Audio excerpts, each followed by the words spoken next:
What if makita ang lost city ng Biringan? Makakalabas ka kaya?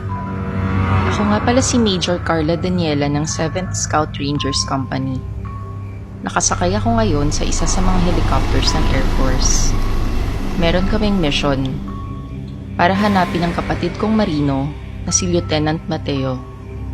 Hinabol ng batalyon niya ang isang grupo ng NPA sa may Katarman, pero 3 araw na silang nawawala. Ang huling nakuha ng GPS ay sa may parte ng Biringan. At lahat ng tao ay naniniwala na kinuha na sila ng mga engkanto doon. Sinong maniniwala sa ganun? Ako kasi hindi. There's no scientific basis for it. Puro kwento lang. Haka-haka. Ang totoo, puno ng kagubatan ng Biringan, kaya madaming nawawala dito. At meron din kaming intelligence report na baka ginagamit ng isang grupo ang area na to para sa kanilang operasyon. Malalaman natin kung ano ba talaga. Nakalapag na ang chopper namin. From here on, maglalakad na kami. Kasama namin si Mang Edward. Siya ang magiging guide namin dahil alam niya tong lugar na to. Habang naglalakad kami at naghahanap, napansin kong kakaiba ang mukha ni Mang Edward. Wala siyang guhit sa gitna ng bibig at ilong. Nung bata kami, ang tawag namin dun ay atsaka. Pero ang totoong tawag pala sa parteng yon ay filtro. Gusto ko sana siyang tanungin, kaso baka ma-offend naman. Isang araw na ang lumipas nang mapansin kong parang may 2 rangers na nawawala. Sabi ni Mang Edward, mga engkanto daw ang may gawa. Hindi ako naniwala. Meron akong nakita mga footprints sa putik. Sabi ko, sundan namin. Ginabi na kami kakasunod at tama nga ako. Makikita ko din sa wakas kung sino ang mga kidnapper na to. Nakarating kami sa Biringan City. Maliwanag at maunlad. Pero hindi talaga siya city. Isa siyang military base sa gitna ng kagubatan. At sakto to sa intelligence report na nakuha namin. Mga Chinese ang mga to. Nagkakandak sila ng military experiment at mga Pilipino ang kinidnap nila para gawing human experiments. Nakita ko si Mateo at ang batalyon niya. Salamat at buhay pa sila. Kasama din ang 2 rangers ko. Sabi ko sa mga sundalo ko, palibutan ng area at susugod tayo pagtulog na sila. Nag-request na din ako ng air support. Sakto, 12:00 ng gabi. Niradyo ko ang mga sundalo ko. Men, attack! Nagulat ang mga Chinese. Sinabayan pa to ng pagsabog mula sa mga choppers at jet fighters natin. Matindi ang laban. Nahirapan din kami. Pero sa huli, natalo namin ang mga Chinese. Naligtas din namin si Mateo at ang iba pang mga bihag. Nagpalipas muna kami ng gabi sa base na ito. Kinaumagahan, paalis na sana kami at sasakay na sa mga choppers. Pero hindi gumagana ang mga to. Pati na ang mga radyo. Chinek ko din ang signal ng phone, pero wala rin. Bakit ganito? Kagagawan siguro to ng mga Chinese kagabi. Hinalughog namin ang buong base para maghanap ng EMP disruptor or jammer. Pero wala kaming makita. Nakakapagtaka. Hinanap din namin si Mang Edward para tulungan kami palabas ng gubat. Pero nawala siya. Di bale, kaya naman naming hanapin ang labasan. 1 linggo na pero nasa gubat pa rin kami at paikot-ikot lang. Pati ang kompas namin, hindi gumagana. Hindi namin makita ang base na sinugod namin, pati na ang labasan ng gubat. Isang nakakatakot na katotohanan ang pumasok sa isip ko. Hindi na kami makakalabas ng Biringan. What if ayaw kang lubayan ng multo, na kahit anong gawin mo, ayaw niyang umalis? Bago ko simulan, kung madali kang matakot, huwag ka nang manood. Ako nga pala si Mary Johanna, grade 3 student. Kakalipat lang namin sa bagong Encarnacion Condominium, dito sa Balanga. Masaya ako kasi merong swimming pool dito. Araw-araw ako nagsiswimming right after school, kaso lagi akong inaabutan ng gabi. Dahil madalas akong nasa pool, naging kakwentuhan ko na yung lifeguard, si Kuya Nestor. One time, sabi niya sa akin, wag na daw ako mag-swimming sa gabi. Meron daw namatay na batang babae sa swimming pool dati. Ang pangalan niya ay Alexa at nagpapakita daw ito. Hindi ako nakinig sa chismis ni Kuya Nestor at patuloy pa din sa pag-night swim. Chismis lang naman yun. Kaso, napapansin ko na parang may sumusunod nga sa akin right after ko mag-swim. Isang araw, nagising ako at basang-basa ako. Parang naligo. Tiningnan ko ang phone ko. 3:07 a.m. Ginising ko si mama para magpatulong palitan ng kobre kama at syempre galit na galit siya. Mas lalong lumala ang mga ganitong pangyayari sa bahay. Mga sumunod na araw, basa na naman daw ang sofa, sabi ni mama. Di daw ako nagpatuyo after mag-swim. Sinabi kong di ako nag-swimming that day at nagalit na naman siya. Hinataw pa ako ng basang throw pillow. Meron pang isang eksena na basa ang floor na parang may naglakad na taong basang-basa. Wala namang tao sa bahay kundi ako. Agad akong tumakas at umalis ng bahay kaysa mapagalitan na naman ako ni mama at papa. Doon ko naisip, di kaya totoo ang kwento ni Kuya Nestor? Isang nalunod na multo ang sumunod sa akin sa bahay? Pinuntahan ko siya sa pool at sinabi ko ang mga pangyayari. Nabahala siya at kunento niya ang buong nangyari kay Alexa. Si Rihanna Alexa Francisco ay nabully daw nila Savion at Cedric. Lagi nilang sinasabihan na pangit at mataba si Alexa at ninanakaw ang magagandang gamit niya. Umabot pa sa punto na pinatid nila si Alexa sa pool. Hindi alam ng lahat na hindi marunong lumangoy si Alexa. Nalunod siya at binawian ng buhay. Day off din daw ni Kuya Nestor nun, kaya di niya nasagip. Hindi mapatunayan at makasuhan ng dalawa dahil walang CCTV sa may pool area. Nasa condominium pa din daw ang dalawang batang ito. Bago kami naghiwalay ni Kuya Nestor, ay nag-iwan siya ng importanteng bilin. Ipa-bless daw namin ang condo unit at magpa-orasyon. Sinabi ko to kila mama at papa at nagpa-bless kami ng bahay sa pare. Nagpa-orasyon din kami sa albularyo. At sa kabutihang palad, tumigil din si Alexa matapos ang 2 linggo. Pero kaninang alas 3 ng umaga, nagising na naman ako at kala ko binasa na naman niya ako. Pero hindi. Masakit ang hita ko at ang daming dugo. Pagtingin ko, may nakaukit sa aking balat. Patayin mo sila. Agad akong sinugod sa ospital ni mama at papa. Di nila alam ang gagawin. Sabi ko, gusto ni Alexa ng justice. At ang pagpatay lang sa mga bulis na to ang solusyon para manahimik si Alexa. Sinampal ako ni Papa at huwag ko daw yung gagawin. Hahanap daw siya ng paraan para makasuhan ng mga batang yun. Sabi ko, kung ayaw nila, ako na lang. Ito lang ang paraan para matahimik ang pamilya namin. Pagka-uwi namin galing sa ospital, tinanong ko si Kuya Nestor kung kailan magsiswimming si Cedric at Savion. Sabi niya tuwing Friday, kaya inabangan ko sila kinabukasan. Kinuha ko ang mahaba naming extension cord at vacuum cleaner. Masayang naglalaro sa pool si Cedric at Savion. Sakto, walang ibang tao sa pool kundi sila lang. Pinuksan ko ang vacuum cleaner at pinagis ito sa pool. Pero nakita pala to ni Kuya Nestor.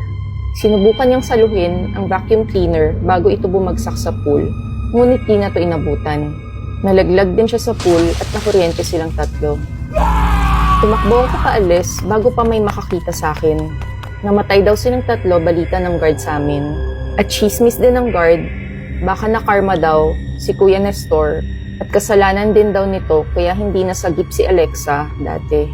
Kinagabihan, naiyak ako at nagsisi sa ginawa ko. Tama ba ito? Para lang manahimik ang multo ni Alexa? Pagsapit ng 3 a.m., nagpakita sa akin si Alexa for the first time. Basang-basa siya at walang mga mata. Nagpasalamat siya sa akin. Ngumiti at biglang tumawa. Bakit siya tumawa? Tama ba ang ginawa ko? Pinaghiganti ko ba siya o niloko lang ako ni Alexa para pumatay ng tao? Napanood niyo na ba yung Insidious? Grabe, nakakatawa lang kasi nakaka-relate ako dito. So story time, pag-usapan natin ngayon yung astral projection and onting horror. So way back 2 years ago, nag-story time ako sa inyo. Hindi ko alam kung naaalala nyo, pero na-haunted yung bahay namin and nag-decide na kaming lumipat, lalo na nung nagpapakita na ng mga fingerprint yung spirit. So ito yung kamay, nakita ng mother ko yan. So kung gusto nyo hanapin yung full story nun, check nyo lang sa profile ko and hanapin nyo yung story time. And then may kita nyo, ito yung title niya. And balik naman tayo sa present, mga 5 months ago, nakaranas naman ako ng tinatawag na astral projection. So for you to know guys, totoo siya. Ito yung kung saan naglalakbay yung soul mo sa ibang realm. Sa case ko, naglakbay yung soul ko sa ibang realm ng bahay namin. Nangyari siya sa akin nang hindi ko sinasadya. So sa mga nakanood na ng movie, same kami nung bida ng lalaki, yung naglakbay. So feel ko na bahay pa rin namin yun, at the same time hindi, kasi mas malaki yung bahay namin dun sa ibang realm. And then parang may filter yung paligid, ewan ko, hindi ko ma-explain. And then, ayun, nag-explore ako. Nagpunta ako sa kapitbahay namin and hindi ako pinalabas. And then biglang maya-maya may babaeng dumating and then sinabi niya na pakawalan ako. That's why nakabalik ako ng bahay namin and then umakyat ulit ako ng kwarto ko, dito sa kwarto ko. And then punta ako ng banyo. Pagpasok ko ng banyo, sinundan ako nung babae, mga 7 feet siya. Parang ganyan, pero hindi, mas malaki siya ganun. Tapos nun, nagkatitigan lang kami, parang sinasabi niya na ganun lang siya. Kumaga makikita mo sa mata niya na parang, anong ginagawa mo dito? Ganon, nagtitigan lang kami tapos dun umalis siya. So napunta ako sa shower area and then parang may nakita akong mapa. Ito yung shower area namin and then dun sa realm na nakita ko, may mapa siya. Mapa ng isang buong malaking baryo. And then nakita ko parang may pwede kang pindutin. Nung pinindot ko yun, ayun, nagising ako. And then skip ulit tayo, nangyari naman to 2 months ago. Nagsasara yung mga pintuan namin for no reason. And nakunan pa siya ng CCTV. So, ito, ipakita ko sa inyo.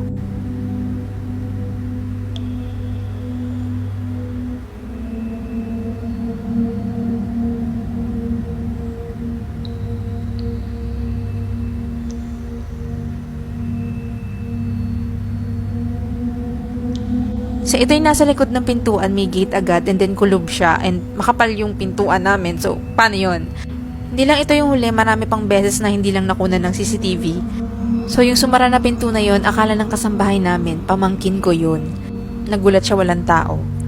Nasasanay na rin ako habang tumatagal and I started researching. Namamangha na lang ako and malalim siya kung pag-aaralan nyo. Yun lang. Tatan?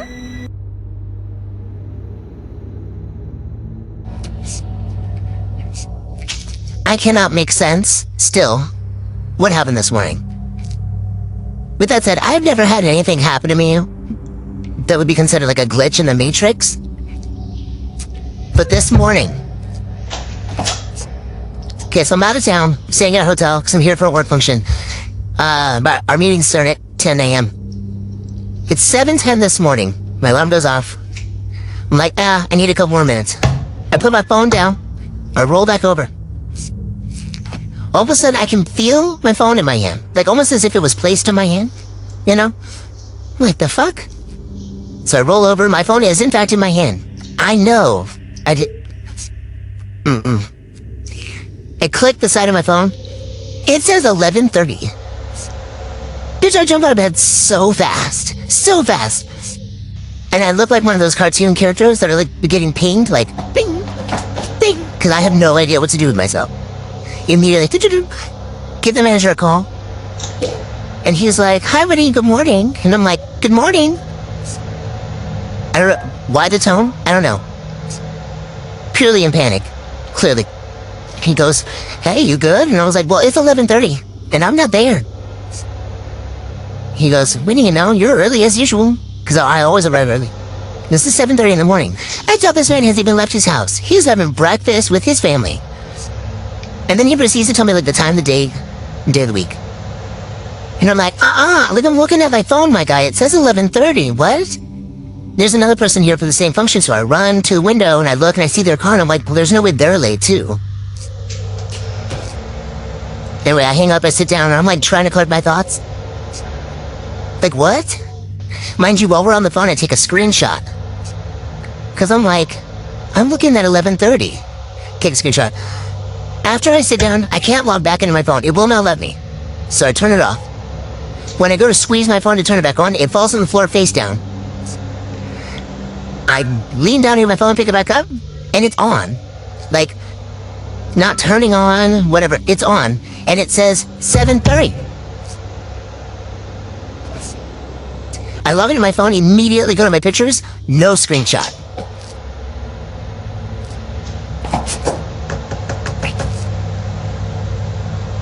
Like, is this a traumatic event? Absolutely not. Does it not make any fucking sense? Absolutely. And I don't accept this. What happened?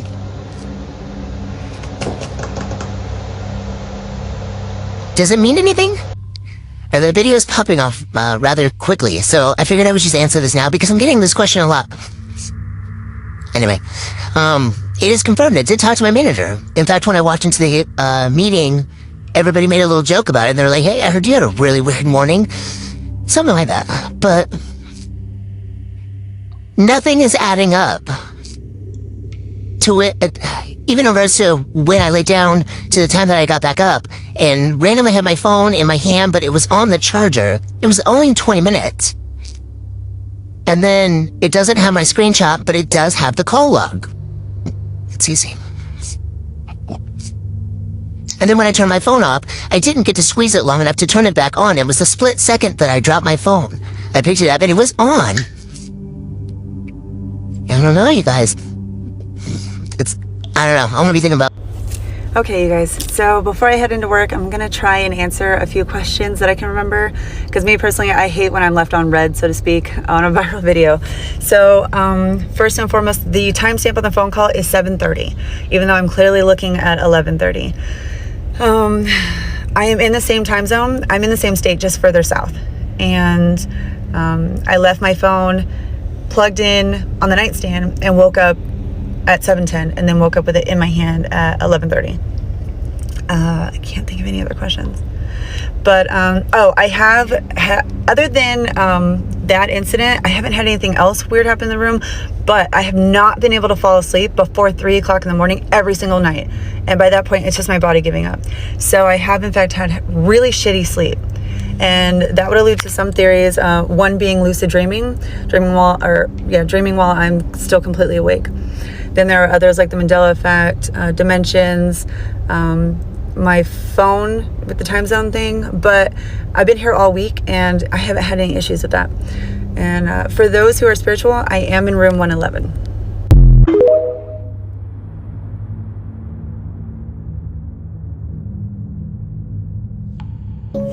Okay guys, I'm going to tell you guys a little bit of a scary story that happened to me at work. Now for those of y'all that know me, you know I'm into youth work, casually. I'm going to be using words like placement and shift notes. Placement, where the young person lives. Shift note, the report you make after your shift. Tell me why I go to work and the whole placement is empty, not one soul in sight. Turns out the young person that lives there just bounced. They decided to live 6 houses away from placement.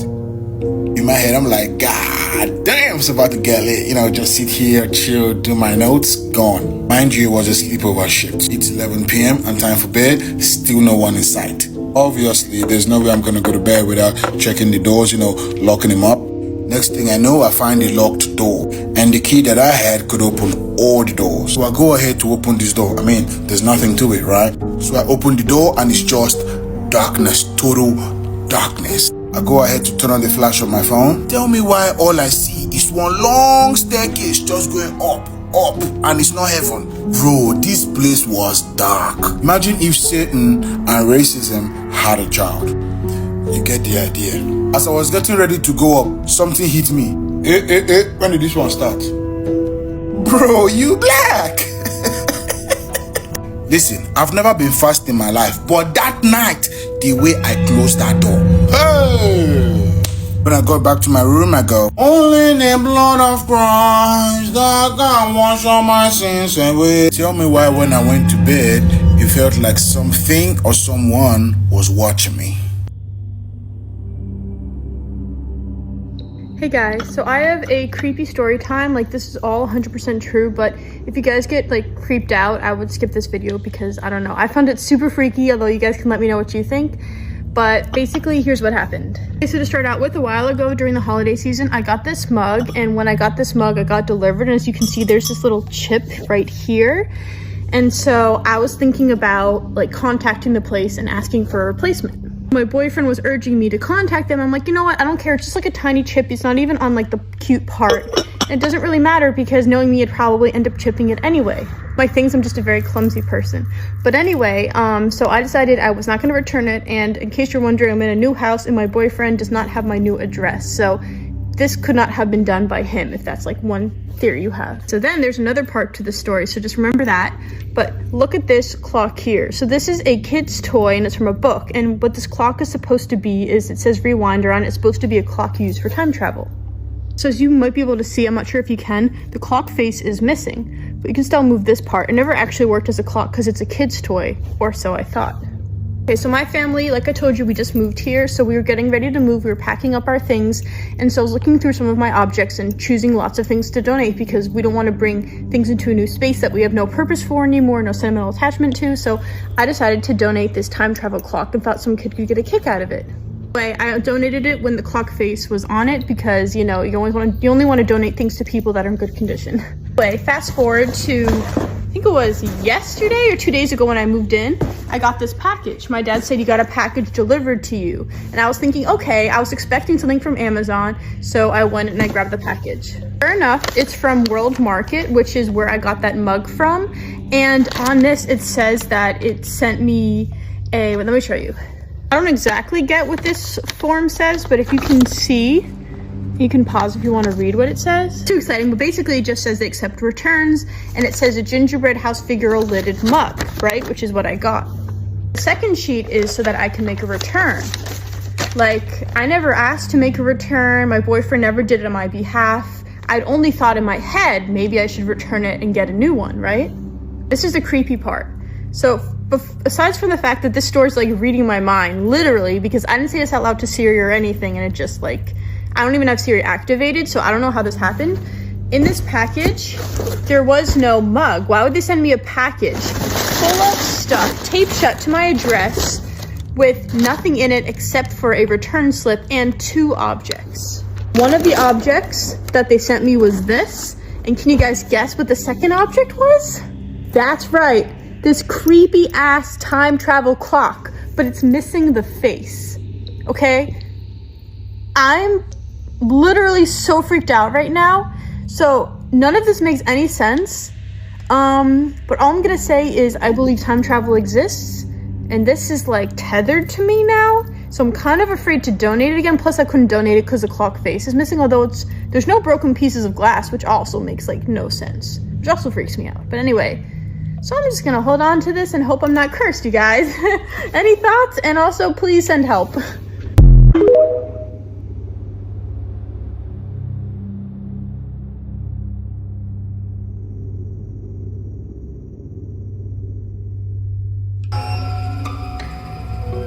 Dito mismo, dito sa tinatawag na reception hall, nung una kaming dumating dito sa palasyo, yung mga security namin paggabi, dito natutulog at naglalatag sila dyan ng kama at dyan sila natutulog.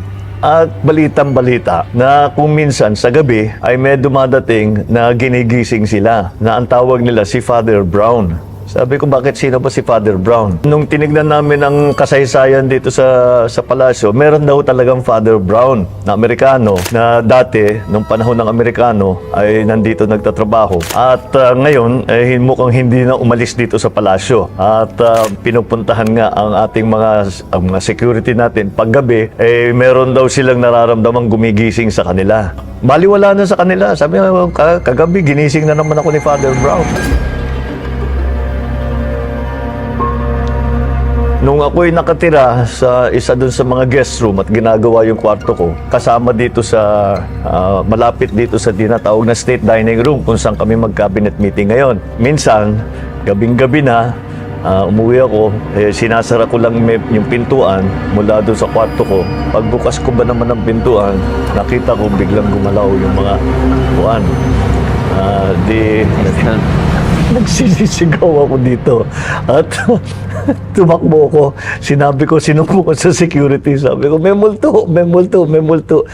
Sino yan? Si Father Brown lang siguro yan. Nililinis.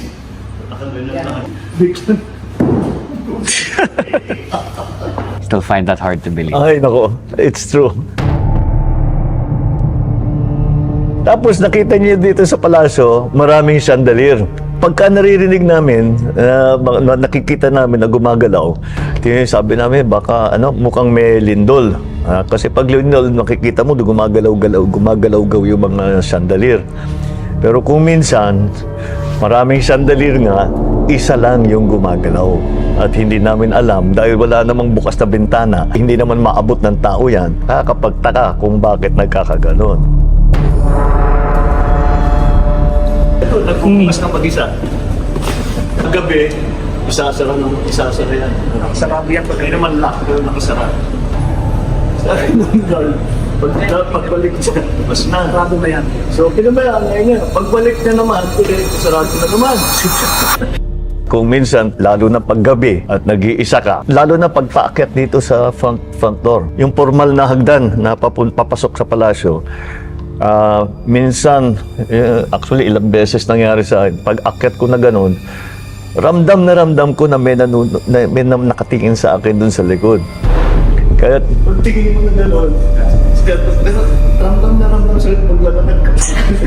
Tinitignan ko pinalakas. Patras tuloy ako paakyat dahil nakakatakot, dahil alam ko na talagang alam nyo naman kung minsan, pag naglalakad ka, manaramdaman mo pag may nakatingin sa'yo, yung may sumusunod sa'yo. Ganun ang pakiramdam ko.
Minsan, nandito kasama ko maraming kaibigan, siguro mga 6 kami. At pumunta kami doon sa medyo madilim na lugar. Ghost hunting talaga ang ginawa namin. Malakas ang loob namin dahil marami. Oo, marami kami. Sabi namin, malakas ang loob namin. So sabi ko, doon tayo dahil maraming kwento doon sa lugar na yan. So yung isang kaibigan ko, bubuksan niya yung pintuan. Bago niya nahawakan yung doorknob, bumukas yung pintuan ng mag-isa.